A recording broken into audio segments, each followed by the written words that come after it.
관절이 안 좋으신 분들은 이 영상을 꼭 보시기 바라겠습니다.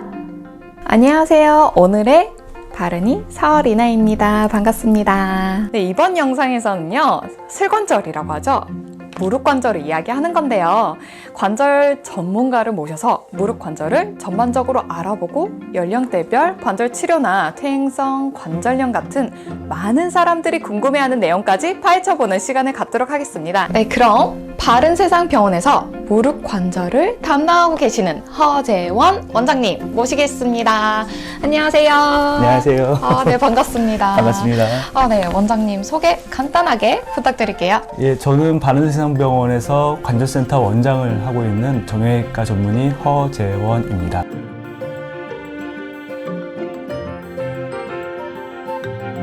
네, 우리가 아프면은 통증은 알고 고치려면 무릎의 구조를 알아야 되잖아요. 구조에 대해서 설명 부탁드릴게요. 네, 무릎 통증은 쉽게 생길 수가 있는데 우리가 이제 무릎에 어떤 문제가 있는지를 알려면 사실 무릎의 구조부터 알고 있는 것이 좋겠습니다.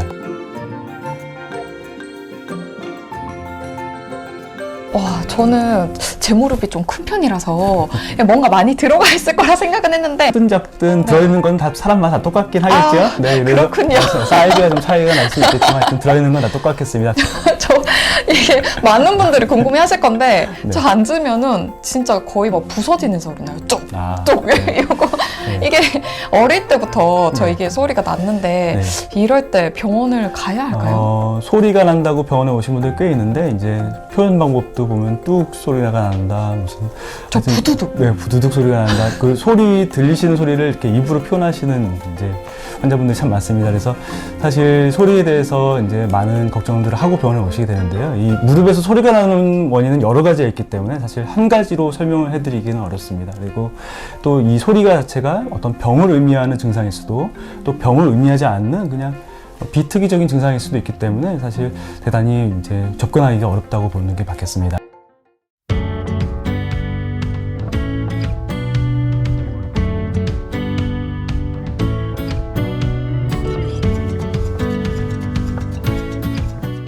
그러면은 이게 좀 겁이 나는데 병의 증상의 경우는 어떤 경우일까요? 병적으로 이제 소리가 나는 경우도 있습니다. 그래서 병적으로 이제 연골 같은 것들이 손상이 되게 되면 관절면에 좀 꺼끌거림이 발생하게 되는데 이런 것들이 이제 무릎 움직일 때 연발음이라고 하는 이런 어떤 두둑하는 소리로 느껴질 수도 있고 또 연골판 파열이나 또 무릎 내에 추벽이라고 하는 어떤 일종의 막 같은 것이 존재할 때에도 무릎 사이에 이런 어떤 구조물들이 끼이면서 소리가 날 수도 있습니다. 또 대퇴골 앞쪽에 존재하는 슬개골에 불안정성이 있거나 혹은 관절염이 진행하면서 소리가 나는 경우도 있습니다.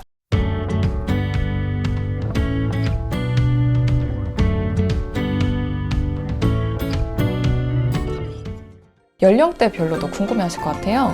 20, 30대, 45세 이상 이렇게 또 관절 치료의 차이가 있을까요? 그러니까 관절 치료는 사실 그 통증이나 혹은 기능 장애가 있을 때 그 원인이 무엇인지 혹은 증상의 심한 경중 정도가 중요하지 사실 나이가 중요하진 않습니다. 그런데 이제 다만 청소년기 혹은 이제 활동적인 젊은 연령층에서는 이제 대퇴 슬개관절 통증 증후군 혹은 이제 슬개골의 연골 연화증이라고 부르는 이제 전방부 통증이 좀 심하게 발생하는 경향이 높고 또 이제 나이가 먹어서 45세 이상이 되면 이제 퇴행성 관절염의 유병률이 점점 높아지기 때문에 이게 나이대별로 사실은 그러니까 앓는 병의 종류가 다르기 때문에 우리가 치료가 좀 다르지 않나 이렇게 생각을 하시는 분들이 있습니다.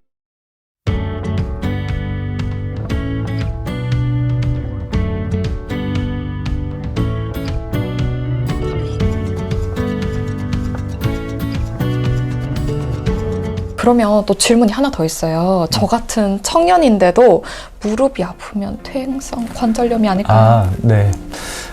사실 퇴행성 관절염의 진단은 우리가 엑스레이를 통해서 하게 됩니다. 엑스레이 상에서 이제 뼈와 뼈 사이의 관절 간격이 좁아지는 현상을 보고 우리가 퇴행성 관절염을 진단하게 되는데 가만히 생각해 보면 우리 몸의 퇴행성 변화는 사실 엑스레이 변화가 있다 없다 1단계다 2단계다처럼 간단한 과정은 아닙니다. 연골과 연골판의 퇴행성 변화는 사실 성인이 되고 난 이후에 이제 인간의 노화와 함께 천천히 진행되는 자연스러운 어떤 현상이고 이게 0과 1처럼 이렇게 나눠지는 과정이 아닙니다. 그래서 이러한 퇴행성 변화들이 누적이 되면서 엑스레이상 증명이 되는 퇴행성 관절염이란 어떤 질환이 되는 것입니다. 그래서 비교적 나이가 젊을 때는 이제 확률상 퇴행성 관절염이 있을 가능성이 매우 낮겠죠. 하지만 환자의 직업이라든지 뭐 활동 정도, 좋아하는 스포츠, 습관, 유전적 요인, 뭐 큰 외상의 유무 등이 뭐 어렸을 때 있었다.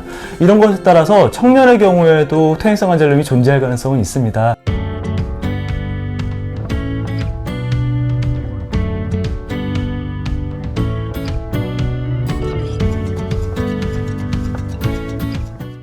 그러면 제가 조금 나이가 남긴 했는데 40 되면 네. 왜 다 웃으세요? 네, 40이 되면 무조건 관절이 아픈가요? 사실 관절이 아프다 하는 통증은 모든 연령에서 발생할 수 있는 증상입니다. 그래서 외상에 의한 손상이라든지 아까 말씀드린 퇴행성 관절염, 또 류마티스성 관절염, 또 세균 감염, 흔치는 않겠죠. 그 다음에 급성 통풍 발작 등 여러 가지 요인에 의해서도 발생이 가능하고요.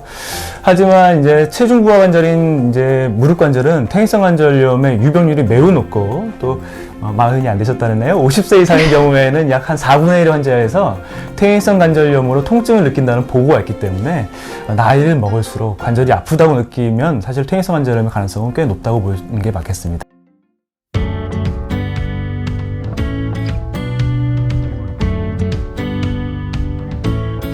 치료랑 수술 결정. 와, 이거 진짜 궁금해 많이 네. 하세요. 퇴행성 관절염은 사실 비가역적, 그러니까 다시 되돌이킬 수 없는 질환이기 때문에 아쉽죠. 그래서 사실 우리가 어떤 수술적 치료를 한다고 하더라도 이전의 상황으로 관절을, 그러니까 젊었을 때 관절을 100% 돌릴 수는 없습니다. 따라서 치료의 목적은 통증을 경감, 줄이고 기능을 회복하고 또 이제 퇴행성 관절염이 더 진행하지 않도록 억제하도록 하는 것이 중요합니다. 그래서 퇴행성 관절염을 일단 진단받게 되면 어떤 수술적 치료나 다른 치료를 결정하기 전에 본인의 퇴행성 관절염의 정도가 어느 정도인지를 확인을 하고 현재 통증 정도가 어느 정도인지 기능 저하의 정도가 어느 정도인지 먼저 파악하는 것이 좋겠습니다.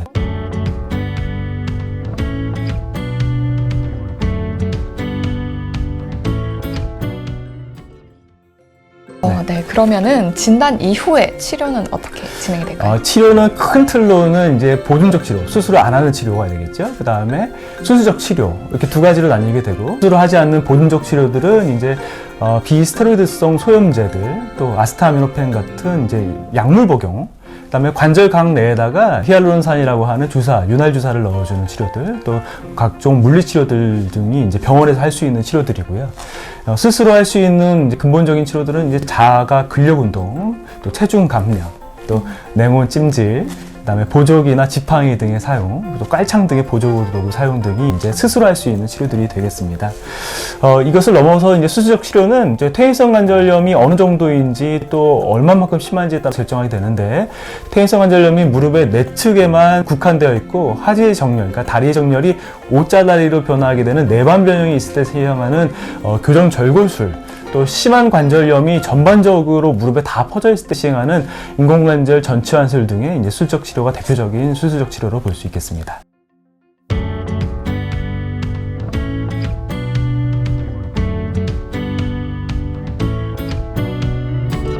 붓거나 뭐 아프거나 이럴 때 온찜질, 냉찜질 이게 항상 궁금했었는데 네. 어떤 게 더 좋은가요? 무릎에만 해당되는 건 아니고 전신에 다 해당되는 내용이라고 생각하시면 더 이해하기가 빠르실 겁니다. 그래서 온찜질과 냉찜질을 같이 하면 도움이 됩니다. 그래서 운동 시작 전에는 온찜질, 워밍업을 하는 거죠. 그래서 근육을 이완시키고 이후에 운동 치료나 혹은 운동을 열심히 자가로 시행을 한 뒤에는 냉찜질을 해서 통증을 완화시키는 것이 효과적입니다.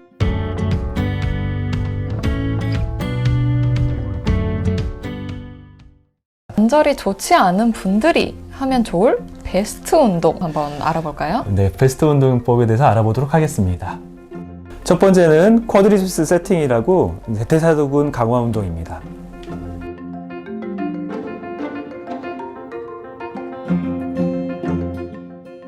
두 번째는 스트레이트 레그 레이즈라고 하지 거상 운동입니다.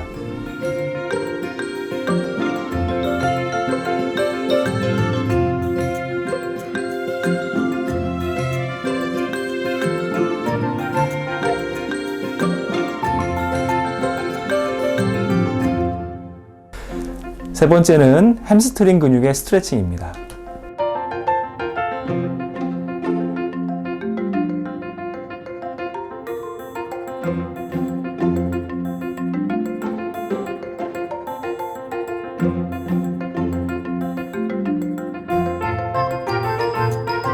네 번째는 둔근의 강화 운동입니다.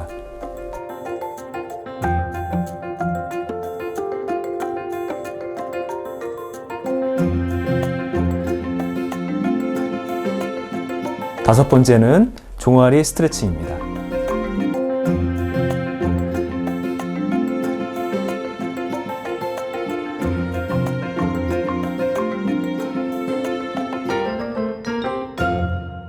네, 오늘 정말 피가 되고 살이 되는, 살이 되는? 진짜, 네, 살이네. 제 무릎을 알게 되네요. 좋은 정보를, 네, 알려주신 허재원 원장님 감사드립니다. 감사합니다. 네.